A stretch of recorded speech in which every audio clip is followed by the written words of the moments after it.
Hoy vamos a hablar de cómo las malas decisiones fiscales pueden acumularse hasta convertirse en grandes problemas. Un ejemplo o varios de ellos son los que sucede cuando no se prevé y no se dialoga y no se corrigen las prácticas a tiempo. Y para ello, ¿qué razones hay detrás de las malas decisiones fiscales que toman algunos empresarios en México? Para contestar este tipo de temas, primero quiero hacer énfasis en la parte de la cultura de los impuestos. Les quiero platicar una breve anécdota en el sentido de que participé en un concurso cuando estaba en la primaria, donde teníamos que hacer un discurso sobre ciertas problemáticas sociales. Y recuerdo que cuando yo redacté mi documento, mi supervisora, la persona que me estaba acompañando en el concurso, me mencionó que no le podía yo echar la culpa al gobierno sobre lo que pasaba en mi entorno. Me decía que no lo podía hacer en el concurso, que podía que fuera así, pero no en el concurso yo no lo podía hacer. Desde entonces yo ya traía en mi mente, obviamente porque lo escuchaba en el entorno, puede hacer hasta en mi propia casa, en la escuela, lo puedo escuchar con mis amigos, de que era fácil echarle la culpa de los problemas sociales al gobierno o a las administraciones.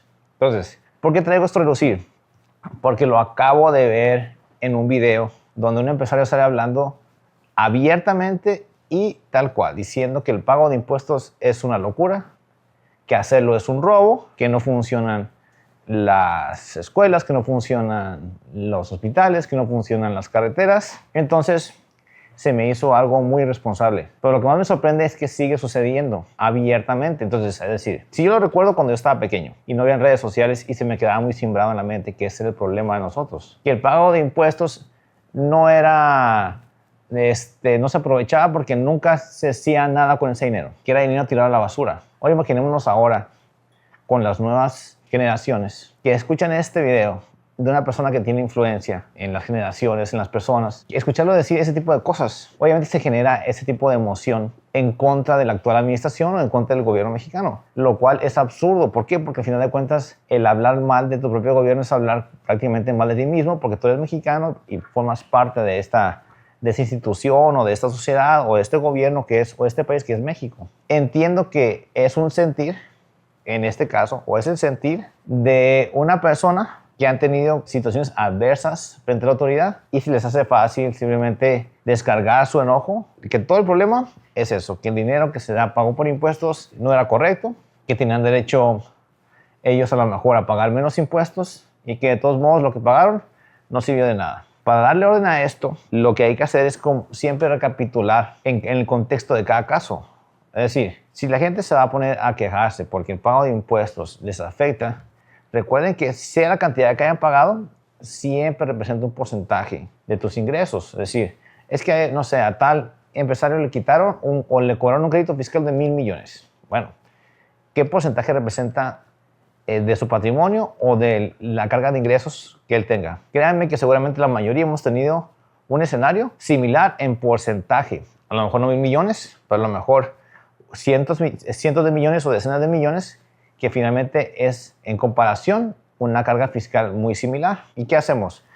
Pues yo nunca me he visto en una situación hablando en redes sociales diciendo que es algo absurdo, que es un robo el pagar impuestos. No es algo que se debe hacer, porque no nos conviene como país, porque al final de cuentas es la parte de la cultura la que nos tiene parados ahorita en donde estamos. Ese es mi sentir. Y no lo digo como narrativa, esa es la verdad. Si las personas desde corta edad traen esto en la mente, obviamente que eso sí afecta a la cultura del pago de impuestos cuando ya eres un contribuyente.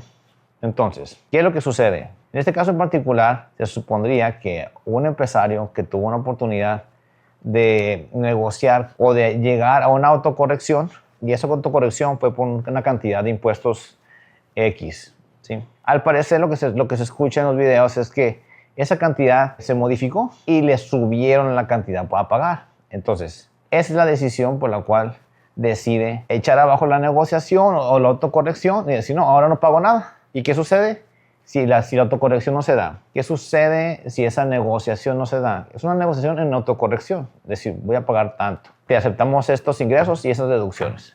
Llegamos a un crédito fiscal. Si se mueve la autoridad y te dice, no, te rechazo más deducciones, entonces tu crédito sube, crédito fiscal sube. Eso sucede en cualquier negociación. Lo que pasa aquí es que las personas se hacen ofendidas y dicen, no, ahora mejor no te pago nada, ¿sí? Vámonos a juicio. Ese es el peor error que puedes cometer, tal cual. ¿Por qué? Porque el poder lo tiene el gobierno. Tienes que entender que esa es la realidad. Punto. El poder lo tienen las instituciones. El poder ahorita lo tiene el Tribunal Fiscal, lo tiene el Poder Judicial de la Federación. Entiendan que con la reforma judicial, que inclusive ya más o menos por ahí quieren empezar a reformar algo del Tribunal Fiscal Federal o el Tribunal Federal de Justicia Administrativa. Leyendo entre líneas, yo les quiero dar mi impresión, ¿sí? Ese perfil de contienda de yo gano porque gano y sobre todo andar diciendo en redes sociales mientras se está el juicio que las vas a ganar, ¿sí? Les vas a pasar por encima, es absurdo. Aún tenga la razón, ¿sí? a la autoridad, y a nadie le conviene ese tipo de comentarios, mucho menos en redes sociales. Es por eso que aseguramos que la autocorrección es la vía idónea y evitar la contienda hacia los juicios en contra del fisco federal. ¿Por qué? Por todas las consideraciones que ya se virtieron en este video. Siempre suele ser más costoso la cuestión de corregir que prevenir. ¿Por qué considera usted que las prácticas se siguen dando en México antes de prevenir, o sea, corregir el problema ya cuando está encima? Sí. Bueno, recordemos que siempre vamos a hacer todo por prevenir. Sin embargo, aún así tengas tus planeaciones, estamos hablando de temas fiscales, ¿verdad? Aún así tengas temas de prevención, que lleves a cabo prácticas fiscales de prevención, la autoridad pudiera decirte que también se te determinen créditos fiscales porque hayas aplicado omisión de ingresos y beneficios fiscales excesivos, es decir, deducciones elevadas que no te correspondan.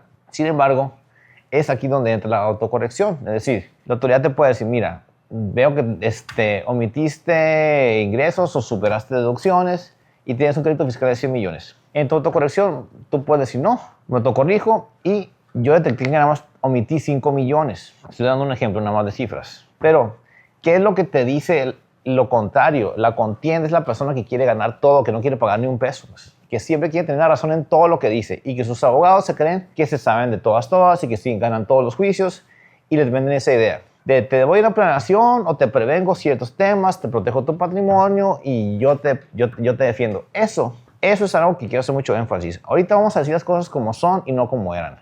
Eso es como era antes. La clásica planeacioncita que te defendían, eso es totalmente obsoleto. Eso ya no funciona. Hay documentos de la OCDE, te mencionaban en su documento que es sobre el ending the shell game, el tema de las empresas cascarón. Te mencionan que uno de los indicadores de que te están vendiendo un problema o una práctica agresiva con las que está queriendo combatir la OCDE es que te venden un beneficio, pero además te venden la defensa. Y eso ya es un indicador. El que te lo haga así te está haciendo una práctica totalmente fuera de lugar. Pero ¿qué voy con esto? Eso es querer ganar todo, pues. Eso es querer tener la razón en todo lo que dices y haces y no pagar ni un peso. Eso es lo que no se debe de hacer. Recuerden que el balance entre el cobro y el pago, o sea, entre el contribuyente y quien recauda, que es la autoridad, es el pago. En estos escenarios siempre se dirimen y se solucionan con el pago, no con la contienda. ¿Por qué? Porque es obvio. Sí, es obvio lo que se busca es recaudar. Si no se sabe leer entre líneas y lo que quieres es contender con la autoridad y decir, no, yo gano porque gano y no te debo nada, es absurdo. Ahora vas a pagar todo. Es lo mismo que pasó con este empresario. Y si sigue con la misma actitud, va a seguir perdiendo más juicios. Y se puede meter en problemas mucho más delicados. ¿Por qué? Porque está diciendo cosas muy delicadas en redes sociales y es algo irresponsable. Pues. Sea quien sea, eso no se debe hacer. ¿Por qué? Porque al final de cuentas, que tenemos influencias sobre generaciones, o sea, mucho más jóvenes, más influenciables, y obviamente eso es delicado. O sea, influenciar a las generaciones nuevas. Al no pago de impuestos es algo súper delicado. Es súper delicado, entonces, obviamente también se puede sancionar. Se debería sancionar, de hecho. Creo que la intención de esto es también mencionarles cómo es para alguien como yo, ¿sí? Tener toda la vida escuchando las mismas narrativas, sobre todo de gente que ya está grande y que debería de haber pasado ya por este tipo de temas y haberlo superado, en lugar de estar encontrando propuestas positivas en redes sociales. El otro día también hice un post en LinkedIn que a lo mejor no gustó mucho, pero a mí me gustó, me sentí tranquilo porque se la pasaban quejándose de la reforma judicial en LinkedIn. Y si estoy a favor o no, es algo que ya se hizo, es algo que ya va a hacer, pues. ¿De qué nos sirve entrar a una red social donde somos puros profesionistas a escuchar puras quejas? Digo, oye, ¿para qué estamos en una red social escuchando que se estén quejándose de algo que me puedo quejar yo en mi casa, no? Realmente a eso es lo que me refiero con que deberíamos estar en redes sociales o en nuestros espacios escuchando propuestas positivas y no nada más puras cuestiones negativas, que es algo que a mí me impulsó a hacer este video, porque sí me generó mucho impacto el hecho de que se hayan atrevido a decir algo tan negativo, tan fuera de lugar en una red social de tanta difusión. Entonces, creo que todos cometemos errores. Creo que las personas también pueden hacer lo opuesto de lo del video. Creo que la invitación es a que se hagan videos con propuestas totalmente, distintas, ¿sí? Que vayan más a lo positivo, no a lo negativo. Yo les digo una cosa, por ejemplo, nos pasamos criticando a las personas que gobiernan, pero muchos, los que criticamos a quienes gobiernan, no somos gobernantes, nunca hemos gobernado, nunca hemos sido políticos. Recuerden que el político es un mal empresario y el empresario es un mal político. Entonces, se la pasan criticándose el uno al otro, pero ninguno hace bien el trabajo del otro.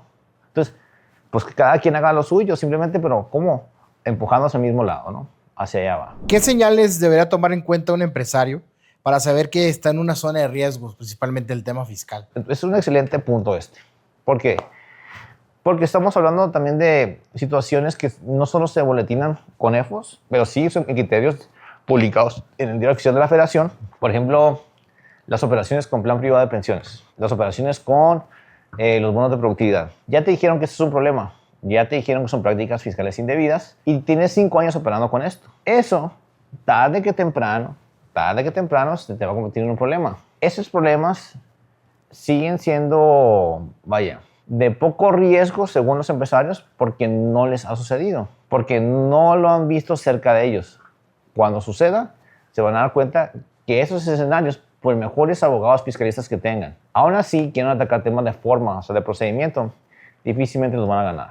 ¿Cómo cambia la relación con la autoridad una vez que se infringe la ley en el tema fiscal? Yo creo que cuando la autoridad detecta diferencias, hay oportunidad, como se menciona, de que esas se subsanen, ¿sí? Obviamente hay que pagar ciertas sanciones, créditos fiscales, pero la relación con la autoridad va a depender del cómo atiendas esa situación. Es decir, volvemos a lo mismo. El que llegues frente a la autoridad, es evidente que llevaste una práctica fiscal indebida o agresiva, y aún así lo pretendes negar en tus respuestas o en tus contestaciones o en entrevistas con la autoridad. Alguien se da cuenta que le estás mintiendo de frente a frente. En una relación personal, ¿qué sucede? Y le quieres seguir mintiendo la cara. Es obvio que la otra persona no te lo va a tomar a bien. O sea, no vas a poder rescatar ninguna relación. Pero ¿qué pasa si a lo mejor no que lo aceptes, simplemente digas, aceptes corregir los errores o aceptes corregir el daño causado, ¿no? La actitud de la persona va a ser muy distinta. La autoridad es lo mismo. Si ya sabe que te lo estás haciendo y lo sigues negando y le sigues queriéndoselo ganar en contiendas legales, a la larga, la autoridad, ganes o pierdas, va a continuar en contra tuya. La autoridad tiene todo el tiempo del mundo. Aún así ganarás por forma el asunto. La actitud que tú tomaste va a decir mucho de cómo la autoridad te va a seguir molestando. Esa es la verdad. Ahora, yo he visto situaciones donde el mismo asunto, las mismas situaciones, con contribuyentes distintos, pareciera que la autoridad tiene machotes para contestarte las distintas etapas de la fiscalización, según el lenguaje que tú uses en tus libros, en tus escritos. Si tú usas un lenguaje agresivo, te contestan con lenguaje agresivo. Si tú contestas de una forma elocuente, te contestan de forma elocuente. La autoridad sabe ser agresiva y sabe ser también pasiva. O sea, sabe ser elegante la forma de atenderte. El que estés acostumbrado a siempre estar echando pleito, el siempre estar pateándole la puerta, el siempre hacerte el super abogado fiscalista y el que ganas porque ganas, vas a estar acostumbrado a que la autoridad siempre te conteste de forma agresiva y que siempre te esté amenazando con temas penales también. Y si estás acostumbrado a llegar y platicar de forma elocuente, ponerte de frente, ¿sí? Decir dónde te pueden encontrar, estar abierto a la autocorrección, al pago, claro que te van a atender muy diferente. Y no nada más en ese momento, sino a futuro. ¿Qué riesgos fiscales surgen cuando una empresa decide actuar solo hasta que el problema llegó y no en la autocorrección? Yo veo que aquí vamos a hablar de 2 tipos de autocorrecciones. La autocorrección espontánea, es decir, que tú notes errores en tus cargas fiscales o en tus obligaciones fiscales y decidas autocorregirlas sin que medie una fiscalización o un requerimiento de por medio o una facultad de gestión, que es lo más normal. La facultad de gestión es la que nos dice con algoritmos qué diferencias entre lo declarado contra lo facturado. Aquí, por ejemplo, ya es una autocorrección donde ya nos están avisando que ya nos notaron diferencias. Entonces, vamos diferenciando. La primera sería que haciendo una revisión de nuestras obligaciones, sin que la autoridad no detecte nada, nosotros mismos notemos algo, hagamos una autocorrección. La segunda autocorrección sería cuando la autoridad ya intervino, ya nos dijo que hay diferencias y nosotros nos autocorregimos. Estas diferencias las pueden detectar en facultades de gestión o en facultades de comprobación. Entonces, aquí los dos escenarios son buenos. ¿Qué es lo que nosotros estamos diciendo que se debe de omitir? Debemos de buscar la forma de evitar la contienda con la autoridad. Buscar la autocorrección, pagar y no estar en la posición de que la autoridad te dice que tú debes 100 millones. Tú dices que debes 5. ¿Ok? Paga los 5. ¿Sí? Pero realmente la mayoría va a decir, no, yo no te debo nada. No te pago ni 5, ni 10, ni 100. Y ahí es donde entra el problema. ¿Qué consecuencias puede ocasionar el que no se actualicen los modelos fiscales dentro de las empresas? Yo creo que si nos referimos a modelos fiscales es a formas de llevar a cabo ciertas planeaciones o ciertas prácticas, como aplicar deducciones sobre inversiones de forma indebida, servicios, por ejemplo, de forma indebida, o acreditamientos de forma indebida. Creo que si la autoridad te está marcando lineamientos, está marcando pautas, criterios del cómo lo está considerando, que una práctica sea deducible o no, o que un IVA sea acreditable o no, y esto se ignore, es obvio que las consecuencias van a ser negativas. ¿Por qué? Porque ya te están diciendo exactamente qué criterios van a tomar al momento de que te llegara una fiscalización profunda. Es aquí donde entra lo que mencionábamos, ¿no? Puede hacer una autocorrección, no necesariamente fiscal, pero sí una autocorrección en cuanto al fondo de tus operaciones para efectos de prevenir una revisión por parte de la autoridad. ¿Qué consecuencias puede tener para una empresa evitar el diálogo o no llegar al diálogo? ¿Es relevante tomar esa instancia o que se le dé la debida importancia al diálogo con la autoridad? Sí, a ver, ¿cuándo empieza el diálogo de uno a uno con la autoridad? En mi opinión, desde que te llegue cualquier requerimiento que debas atender de forma por buzón o de manera personal. Otro que es muy normal es cuando realmente te invitan, es carta de invitación a que vayas a sus oficinas a revisar ciertas diferencias. En todas, yo creo que aún así atiendas un requerimiento o una compulsa por buzón tributario, siempre sabes que es cuál administración lo está atendiendo. Debes de personarte, buscar la mesa que lo está atendiendo, buscar el auditor que lo está atendiendo y presentarte con él. Ponerte sus órdenes. ¿Para qué? Para que ahí entablar una comunicación con la autoridad. Eso cambia todo. No esconderte atrás, ni mandar un pasante, ni mandar ahí un tercero que no tiene nada que ver con la operación, nada más porque estás asustado porque a lo mejor hiciste algo agresivo. Si tú haces las cosas así, pues mejor prepárate pues, para que meterte en problemas, porque pues, ni siquiera estás preparado para ir a dar la cara. ¿Estamos de acuerdo? Entonces, tienes que estar preparado para que tú lo que estás vendiendo, lo que estás aplicando, tú puedas ir y presentarte de frente.